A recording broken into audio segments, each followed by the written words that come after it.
They were the first to develop the cylinder seal.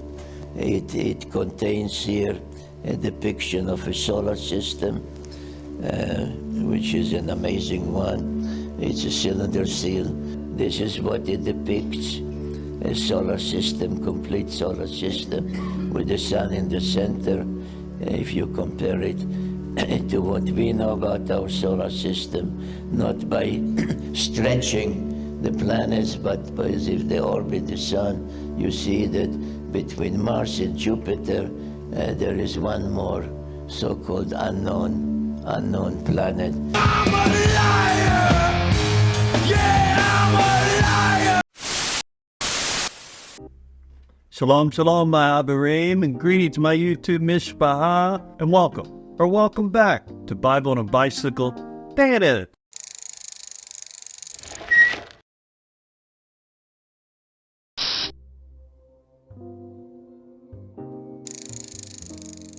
My name is Will, and I'm an aspired follower of Yeshua Hamashiach. You might know him as Jesus Christ. And in this here little video, we're going to be diving into a subject that revolves around the Bible that has become prevalent in pop culture.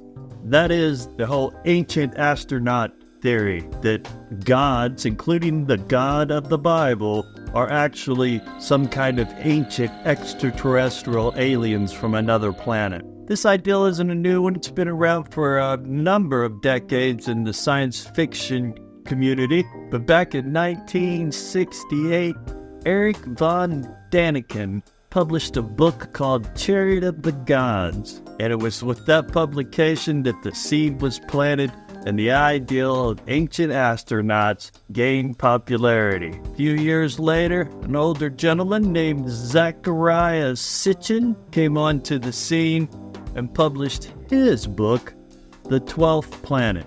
And with that, the fire was started, and the terrors began to grow into the monstrosity that we have today with the unhistorical history channels, Ancient Aliens, and the countless amount of big screen movies that's been made revolving around this subject. I thought it would be relevant if we took a closer look at this subject and see what it's all about. And in order to do that, we're going to rely on one of my favorite theologians, scholars, the late, great Dr. Michael S. Heiser. Now, I'm telling you, folks, you're going to want to get a pen and paper or open up Notepad or something for this one, because it's going to be chock full of information that you can verify yourselves. I'll be putting links down in the description down below, but I'm telling you, you're going to want to hang around and watch this one. So without any further ado, I'm going to turn it over to Dr. Heiser as we take a closer look at this here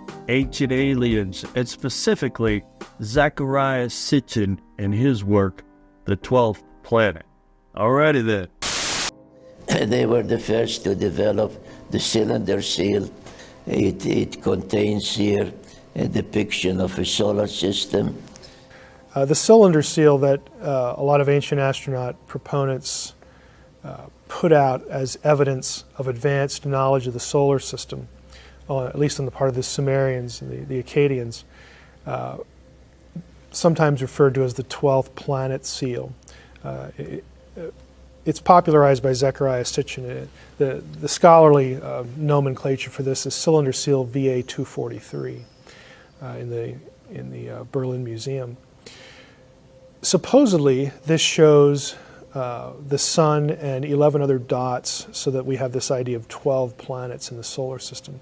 Well, aside from the fact that the seal never says that, there is writing on it, has nothing to say about that.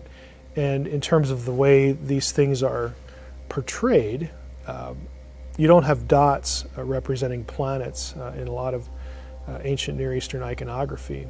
And there are other disconnects that people can find out about. But there's a fundamental problem here, and that is, if you actually look at ancient Near Eastern iconography, these dots are usually the mechanism by which stars are drawn. So, at best, we would have a reference to sort of 12 celestial bodies, 12 stars at best. But again, the seal doesn't actually say that. There seems to be an assumption that this number 12 refers to planets and doesn't refer to things like constellations. The Babylonians were well known as being really into astrology. Astrology and astronomy in those days were somewhat blurred. And there's this sort of odd assumption that if the Babylonians had a zodiac, a 12 constellation, 12-point zodiac, that somehow the zodiac represents the universe. You'll see this sort of assumption, again, about this advanced astronomical knowledge that doesn't make any sense. You don't need spaceships, you don't need aliens to come up with a zodiac. What you need are two sets of good eyes and a sky, okay, and you can go and look. And this is how zodiacs came about. The fact that a system would record 12 constellations in a certain order and assign meaning to them does not mean that they had a vast knowledge, or any knowledge, of the greater universe. Again, this is just a disconnect in thinking that you'll see in ancient astronaut literature, moving from zodiac to, now we know about other galaxies and interstellar travel. It just doesn't make any sense at all, because all these things just depend on something as simple as naked eye observation.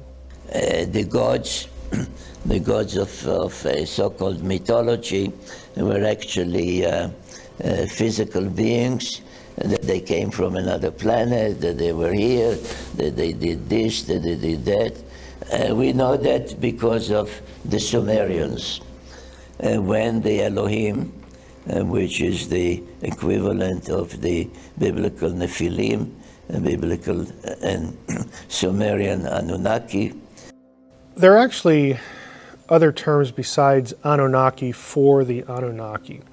Anunnaki is the one that's familiar with most people who are sort of into the ancient alien idea. Anunna is another term. The Anunna and the Anunnaki are the same group of deities in Sumerian Mesopotamian mythology. You also have Anunnaku. If you're, again, searching on the internet or maybe some other resource, you want to try all these terms out to get to information. The term itself means of royal seed or princely seed, because the Anunnaki were considered the offspring of Anu or An, the great god of heaven. And also we have, again, Anunnaki. They were also the offspring of An and his consort Ki, the heaven and earth. These, again, this divine coupling, the way the Mesopotamians conceived their pantheon. So they are a significant group of gods. They are not the highest gods in this mythology, but they're a significant group. Early on especially. Later on they sort of get demoted to the netherworld. And how they got there we don't know from Sumerian texts. They sort of lost their elevated position. But that in a nutshell is who they are. They're very important even when they are relegated to the underworld. Now you'll often read, especially in the writings of Zecharia Sitchin, that the Anunnaki means something like, they who from heaven came, or again, some other sort of description that makes them sound like aliens or extraterrestrials. There isn't a source on the planet by any Sumerian scholar that would agree with that definition. Again, it's not a difficult term. You could look it up and you will find that the term means of royal seed or princely seed. You can see what Sumerian scholars, real Sumerian scholars, understand about the term. I personally don't think that Sitchin knew Sumerian at all, because if you're going to get even a term associated with a very important group of deities, if you're not going to get that right, then I have to wonder what else you're going to get wrong.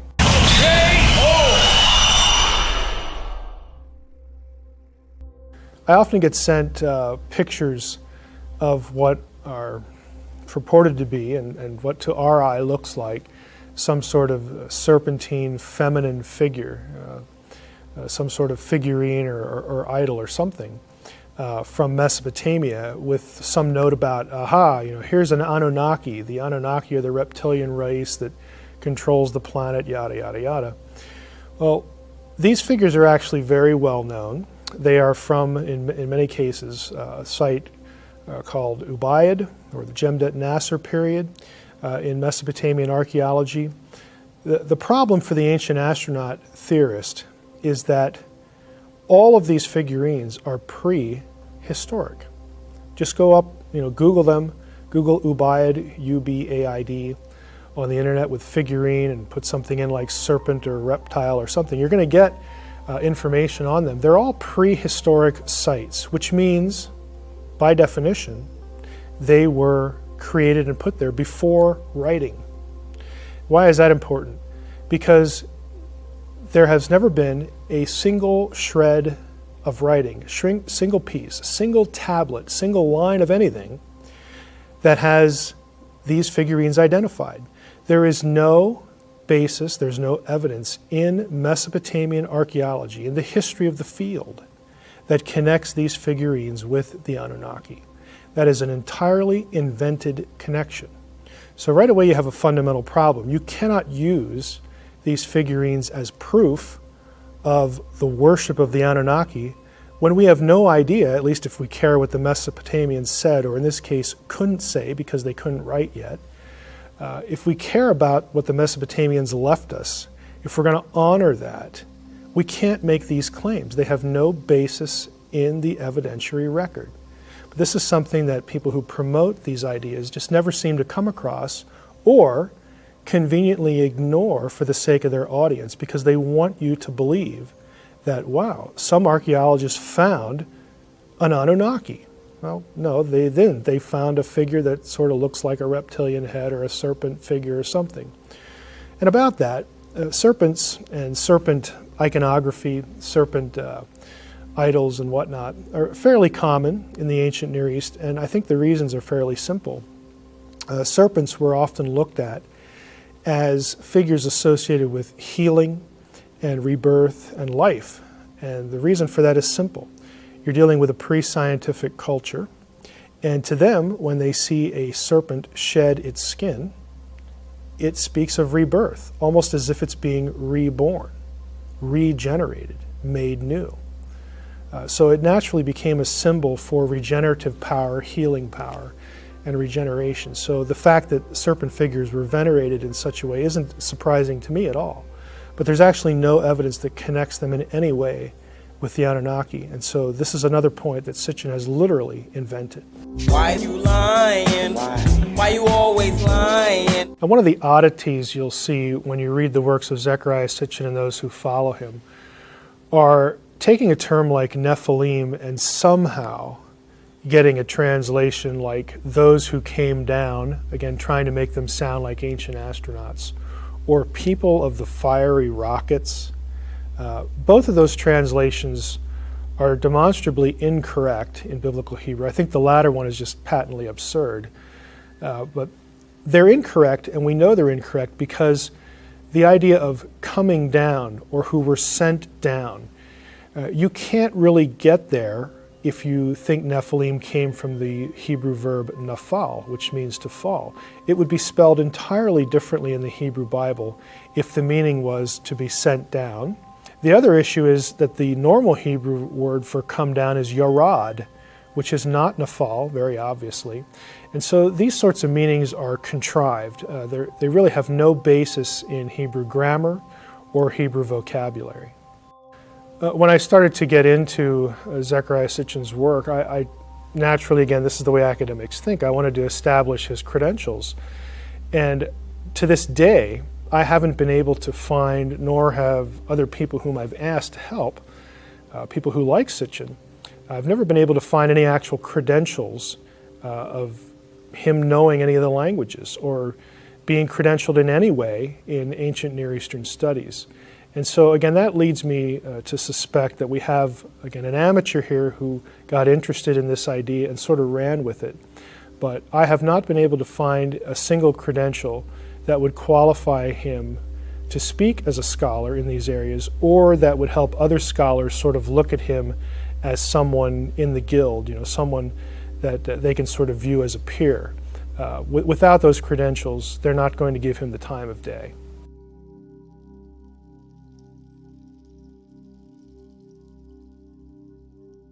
One of the major resources that people can use, that's available for free in fact, for digging into the vocabulary of Sumerian and Akkadian is something known as the CAD, C-A-D, the Chicago Assyrian Dictionary. Now, this actually began in the 40s and was completed a couple of years ago. So we're talking about a 60-year project. And the aim of the CAD, when it began, was to create a dictionary that had entries on every word in the corpus of these languages. And not only every word, but also to attempt to cite all of the places, all of the occurrences of these terms in context on the tablets. Now, if you went to the University of Chicago today, this is where the CAD was done, there are rooms full of index cards for these vocab terms with tablet citations on them. That's how it began, sort of as a massive card catalog that has now been produced in dictionary form. It's 20 volumes or so, and you can access it online through the Oriental Institute website at the University of Chicago. They're all in PDF. So this is another resource that Zecharia Sitchin could have used, but apparently didn't, that you can use.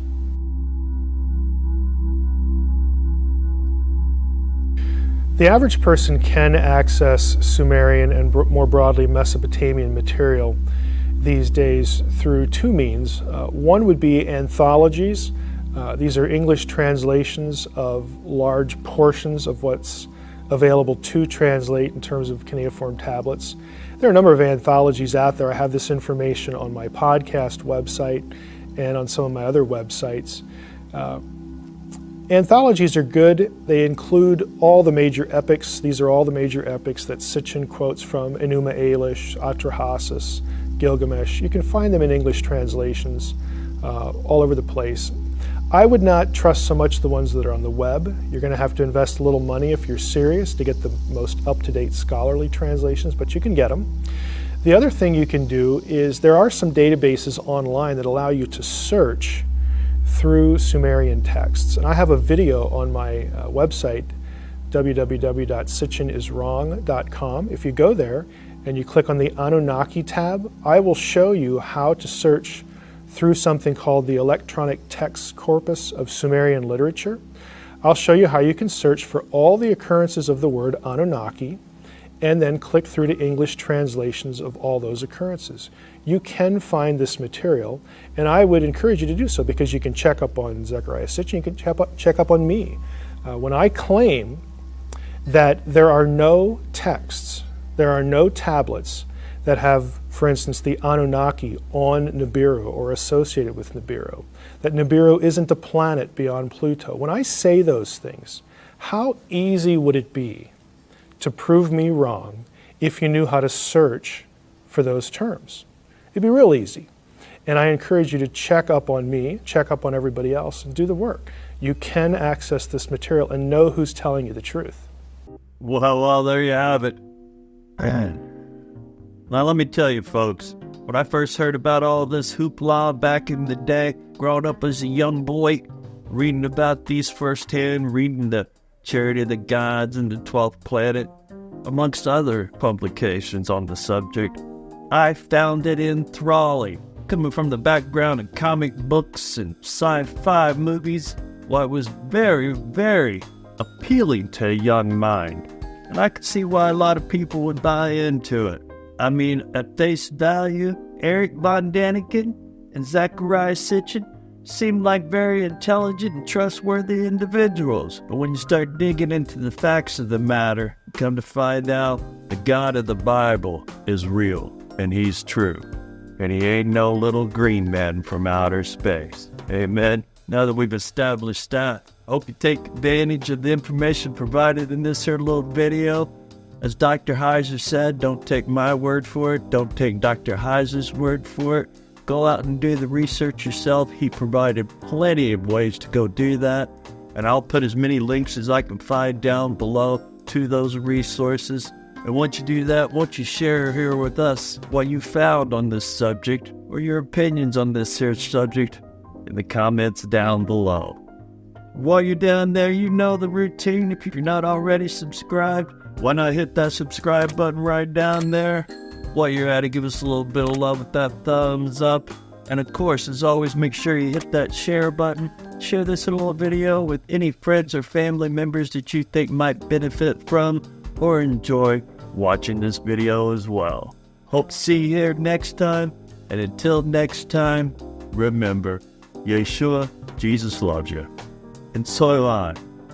Now get off of here. Go ride your bike. Stop reading all this hogwash.